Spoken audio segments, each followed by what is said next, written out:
Truly all praise is God's. We praise him, seek his assistance, and ask his forgiveness. We seek refuge in God from the evil in ourselves and our bad actions.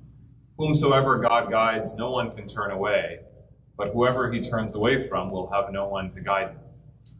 I bear witness that there is nothing worthy of worship except Allah, and to him belongs all praise and all power over each and everything. I further bear witness that Muhammad is the servant and final messenger of God. May the peace and blessings of Allah be upon him, his family, his companions, and all those who follow in righteousness until the end of the world. God says in his book, the meaning and translation of which is, O you who believe, be in awe of God as his awesomeness demands, and do not let yourselves leave this world until and unless you have submitted entirely and completely to him. O humanity, be in awe of your Lord who created you from one soul, and from that soul made a partner, and spread forth from that couple many men and many women. Be in awe of God by whom you ask of one another, and as such to those that bore you. Almost exactly 10 years ago, I was on the other side of the country in New York City, teaching a class on Islam at a church. And it was a 4-part class, and the topic that day was the life of the Prophet Muhammad, peace be upon him. I've been doing this kind of thing, this kind of teaching for many years, and if you talk about Islam, and I'm sure all of us have had interactions where we're asked to explain something about our faith, you often get one of a limited number of reactions, sometimes positive, sometimes negative, but it's rare that you get something that totally surprises you. And yet at the end of that class, a woman who probably was not much older than I am now, raised her hand and asked a question that completely left me dumbfounded. I was very confused. I didn't understand the question. She said to me, in Islam, is it okay to pray to God to help you or heal you if you are sick? And I thought to myself, I was very confused. I thought to myself, I didn't say this, but I thought to myself, probably, if we're honest, we most intensely and fervently pray to God when we are sick or scared or worried. That's one of the challenges of faith, that when life is going our way, we believe we are self-sufficient, that everything is under our control, that we got it. And I went back and forth with her because I was trying to understand the question. I didn't want to leave her with a misimpression. And it occurred to me as she was explaining her question that she believed that in Islam, the relationship between God and humanity, between the creator and creation individually and collectively, was one of rigidity, harshness, obedience. There was not room for warmth or compassion. And on the subway ride back to my apartment, it occurred to me that yes, this is an impression that sometimes people have of Islam from outside our faith, but sometimes it is an impression we give in our own faith.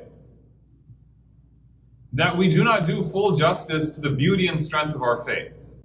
And many of us here may have kids, or are teachers, or are thinking of having kids, or perhaps have grandkids, and we think frequently, often, about this question of, what can I do to make sure that those who come after me follow in the path of the Prophet Muhammad, peace be upon him? Now, of course, we have no absolute control over any of this, but it is still a concern. There isn't a single person alive who loves someone who doesn't wish for them what is good for them. And it occurred to me that sometimes we fail to focus sufficiently on the most beautiful, powerful, and amazing thing about Islam, which is our conception of the divine, of Allah, of God, of the Creator, which is so incredible if you dwell on it, that it is different, it is greater than that in almost any other faith tradition as far as I have studied. And its implications are almost too much for us to completely understand. So today, in the small amount of time we have, I would like very much to talk about one chapter from the Quran, a very short one, Surat Al-Ikhlāṣ. It is the 112th chapter of the Quran. It means the chapter of sincerity. The Prophet Muhammad, peace be upon him, once said that this chapter is the weight of it constitutes a third of the Quran. Right now, obviously, literally, that's not what he meant, because the Quran is 6,000 verses, and these 4 verses are quite short. What he meant to say is that in this chapter, you find so much meaning and significance that it is as if you have understood or experienced a third of the Quran. And so what I want to do is I want to translate the verses and then explain them in the second part of the khutbah. So the chapter begins, Bismillah ar-Rahman ar-Rahim, in the name of God who loves all and is compassionate and merciful to each and every. Qul huwa Allahu ahad. Say he is God, the one, the unique, the singular. Allahu samad. That he is, samad is a name of God that is particularly hard to translate completely in English. I will for now say self-sufficient, right? In need of nothing and no one. Lam yalid wa lam yulad wa lam yakul lahu kufuwan ahad. Some of the older translations of the Quran, they will say things like he begets not, nor was he begotten. Another way of understanding this little bit is as if to say he is neither a parent nor a child, that he does not have offspring, nor is he the offspring of anything. وَلَمْ يَكُنْ لَهُ كُفُوًا أَحَدٌ. And there is nothing like him, or even more emphatically, even more impactfully, there can be nothing like him.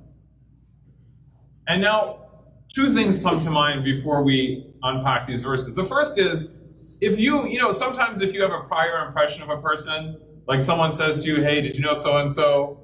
They're really stingy, or they're really rude, or they say something about a person you overhear. You don't mean to internalize it, but you do. So many times when people approach Islamic texts from outside our tradition, if they have a prior conception of Islam, that's what they read into it. But sometimes we don't give ourselves the permission to read more deeply into our own text, because if you look at these 4 verses, right, they sound superficially to imply distance, right? That he's not a parent or a child, there can be nothing like him. He, the divine, is different from anything you know or understand. It sounds like the description of a being that is so utterly unlike anything in your experience that how can you possibly connect to that being? And so you do get this assumption that in Islam, our relationship with the divine is one that is very harsh and cold, which is in fact incredibly far from the truth. That's not how Muslims experience Islam. But it's also important to understand this, because if we want to pass on Islam to next generation and the next generation after that, we have to make sure that we begin with the one thing on which everything else depends. Nothing in Islam makes sense if you don't understand God. Nothing in Islam makes sense without the divine at the heart of it. We begin and end with God. You literally enter into the world with the adhan in your ears, and you leave the world, inshallah, if that's how God wills it, with people around you praying. Right? We begin and end with God, and where do we come back to life? In the presence of God.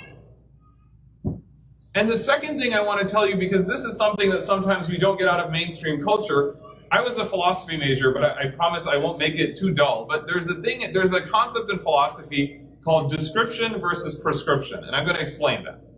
To describe something is just to tell you what it is. To prescribe something, like if you're a doctor or a pharmacist, or you've been to a doctor or been to a pharmacy, a prescription is a recommendation, right? It's not telling you how, it's telling you what you should do. So for example, last night, I'm not from here, as you probably gathered, I had dinner with a lovely young man who lived in Redwood City. I'm at a hotel in Pleasanton. I went on Google, right? I went on Google Maps to tell me how to get there. Google doesn't make a value judgment. It doesn't tell you should you go there, but it tells you how to go there, right? Similarly, if I give you information, it is up to you to decide what to do with it. In the Quran, in the Islamic tradition, however, God isn't just telling us things in order that we know an abstract concept. Knowledge is about action.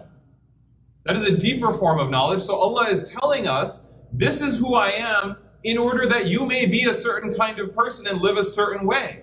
And if you have a deeper understanding of the divine, you have a deeper understanding of yourself. And you can be liberated from things that pull you down. Ideas and beliefs, even people and forces and institutions that deny your full nobility and stature as creations of God. And we live in a culture, unfortunately, that is forgetting the nobility of the person.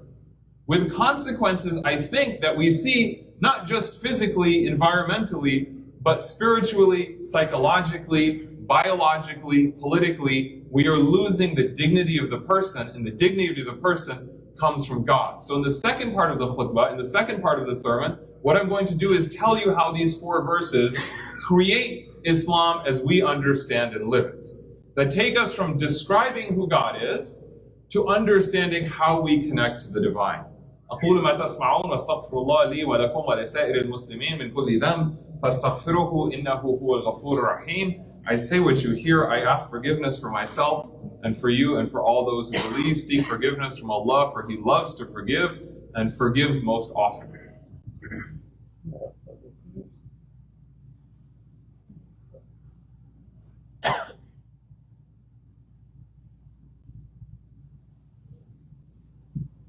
Alhamdulillahi Rabbil Alameen, wassalatu wassalamu ala ashrafil mursaleen Sayyidina Muhammad. All praise, all gratitude, all thanks is to God, the Lord and Master and Sustainer of everything that exists, whether we know of it or do not. And prayers and peace upon the best of creation, our teacher, our example, our leader, the Prophet Muhammad. Bismillahirrahmanirrahim. Qul huwallahu ahad. Say He is God, the one, the unique. Why say? Now, it's not enough to believe something in your heart. That's the weakest kind of faith. And sometimes there are places where you have to keep your belief private. There are circumstances where it could harm your life. But for most of us, we are blessed not to be in that circumstance. And so we are called to embody faith. You don't keep it to yourself. You don't hide it. You're not ashamed of it.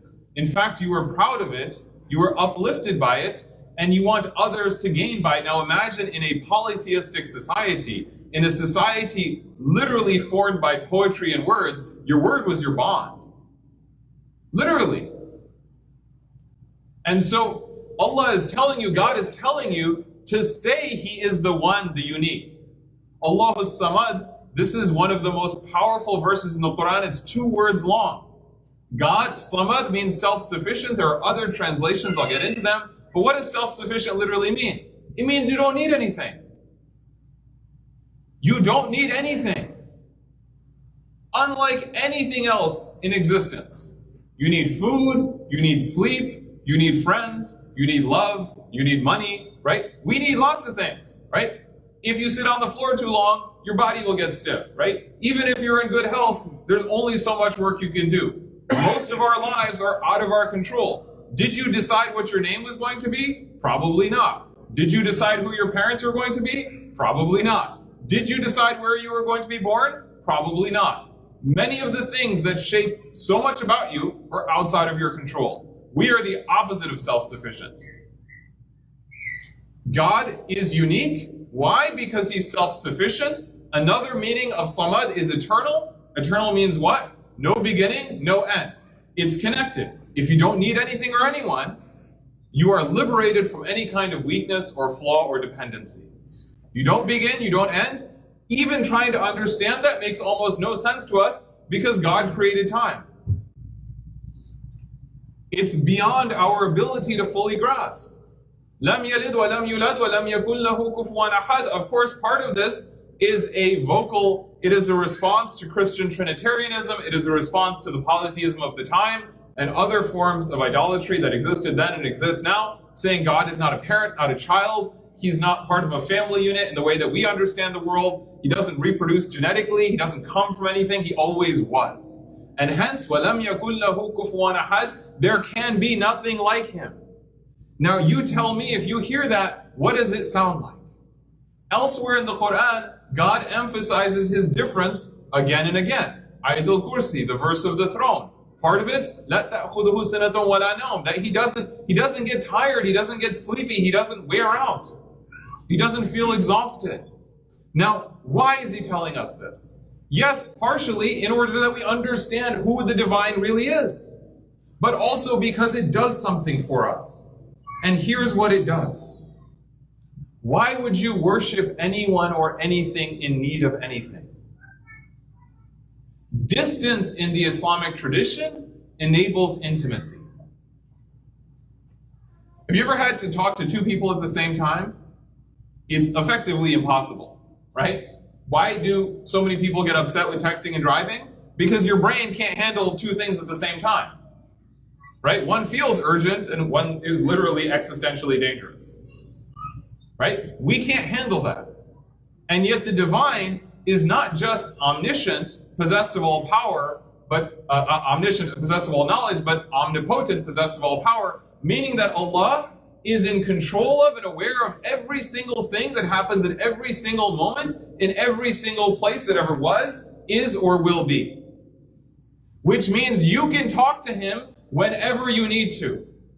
And more than that, you should, and you must. But you only will fulfill that obligation if you know that you can. You know, there was a conversation once after a halaqah when I was in school many years ago. And someone said, does it really matter where I put my hands? God has more important things to do. And, you know, his point was that in the hierarchy of things, how do we prioritize life, right? Now, we have to prioritize things, right? If I want a car wash, but my kid needs to go to school, probably I should take my kid to school and not get a car wash, right? Like small things, but they clearly weigh out. But if you are omniscient and omnipotent, if you are possessed of power over everything, you don't have to prioritize. Because you literally created time and energy. Allah is always there for you. He's always listening, whether you want him to or not. It can be terrifying because it means we are always being evaluated, but it is also liberating. Because it means there is a rope to hold on to. وَهُوَ مَعَكُمْ أَيْنَمَا كُنْتُمْ. He is with you wherever you are, however you are, whoever you are. This was the incredible transformation Islam affected in people's lives and produced whole civilizations all over the world, from the Americas to the Australia, New Zealand, everywhere in the world. There was a Muslim culture that was born, inspired by this incredibly empowering belief and recognition and transformation that Allah is in control of all things. He is there for us whenever we need him, and therefore why go through intermediaries? The Prophet Muhammad, peace be upon him, taught us how to best worship Allah, but the path to Allah is for everyone. And we have for a long time as Muslims been in a kind of defensive crouch, right? We have focused sometimes excessively on our identity as minorities instead of projecting outwards. We should use our faith to inspire ways of living and being, art and culture, institutions, policies, knowledge and wisdom, practices, spaces, communities that invite people in and grow. Because what we have is not for us alone. We are simply vehicles through which the divine continues to pass his message on to his creation. That is his wisdom and his choice. And we have, in this country right now, we have a challenge. As people become disconnected from their nature, we see all sorts of crises. And I don't mean this in the way of knocking on people or punching down. I mean to say that first we should internalize this in our own lives. That God is always there and always able to listen. He may not respond in the way we want or when we want, but that is his will. That doesn't mean he is not responding. It simply means we don't have the wisdom. We don't have the knowledge. We are being taught something. And then we need to spread this knowledge outwards and share it with others. I want to end with this thought. I was reading an article, I don't even know, a couple days ago when I was on the plane here. And I was reading an article about a mental health crisis in the United States, which seems to be manifesting in many parts of the world. And it's devastating that huge numbers of people in the United States are in a state of existential despair. I am not by any means dismissing the value of medical treatments. I'm not saying that. What I'm saying is that if you have a culture that doesn't nourish people, those who are perhaps genetically predisposed, existentially predisposed, socioeconomically predisposed, I don't know, I'm not an expert. What I do know is that when a disaster strikes, those who are vulnerable are hit the hardest, right? We know that. I lived for a long time in New York City. New York City had a problem with homelessness. Why? Because, as you know, in the Bay Area, it is really expensive to find a place to live. And as the prices go up, people get priced out. And if you have money, if you've been blessed, then you can weather the storm, although it affects many people. But if you don't, or you get ill, or you have a family crisis, or you lose your job, you have a problem. Similarly, existentially, a culture that doesn't teach people that they have a hand to hold on to at all times and show them how to is a culture where if you are wealthy and comfortable, maybe you can ride it out. But if you face a hardship, you're going to have a problem. And our job is to project outwards what Islam did for people and does for people. It provides us a connection to who we really are. I want you to think for a moment of everything that you know exists. All the places in the world, all the people, every blade of grass outside, every car on every street. The amount of stuff there is boggles the mind. And yet at every moment, not only is God aware of those things, but He is sustaining them. If for 1 second He withdraws His power and His will, nothing exists. Therefore, everything that exists for a reason and was intended before time, outside time, we don't even understand. If you are feeling high on yourself, remember therefore that everyone around you was intended by the same God who created you. And if you are feeling low and down on yourself, that your life isn't what you thought it would be, or your circumstances aren't what you thought they would be, then remember, you were intended. You are here for a reason. And your Creator wants to hear from you. He wants to hear from you. He made you before and outside of time. We experience this unfolding in the ways our limited horizons allow us to. There is not a single person here or anywhere in the world who was not intended by God. And if we take away their rights, we are violating God's plan. And if they take away our rights, they are violating God's plan. Accountability may come in this life, it definitely comes in the next life. But it comes. And it comes from God. He teaches us who He is, not just so that we know something in our heads, but so that we live it in our lives. Not just so we can read it in a book, but so that we can become it in the world and share it with others. إن الله وملائكته يصلون على النبي يا أيها الذين آمنوا صلوا عليه وسلموا تسليما. God and His angels send blessings upon the Prophet. O you who believe, send blessings upon him and send him the finest salutations. Please raise your hands in supplication. Ya Allah, forgive our sins, overlook our faults, absolve us of our errors, and keep us always connected to you in this life and in your shade and in your garden in the next. Ya Allah, bless this beautiful congregation, sustain, strengthen, and continue to elevate and guide this community. Ya Allah, protect and nurture our country and help us to fulfill its noblest ideals for each and all. Ya Allah, bless our planet.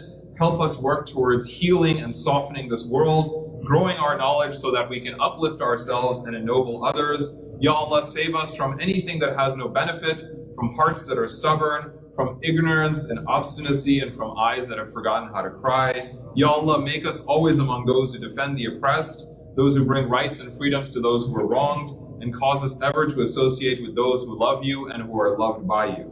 Ya Allah, give us peace in our houses and our homes. Guide us, our families, and our loved ones to you and to stay faithful to you. Forgive our ancestors and all those who sacrificed to enable us to live in the world as we do, and keep our descendants on your path until the ending of the world. Inna Allah ya'muru bil 'adli wal ihsani wa ita'i dhil qurba wa yanha 'anil fahsha'i wal munkari wal baghi ya'idhukum la'allakum tadhakkarun. God commands justice, the doing of good, and giving to family, to kith and kin. He forbids all indecency, evil, rebellion, and wickedness. He instructs us, He teaches us, He guides us. because He loves us and wishes better for us. Aqimus salat, stand for the prayer.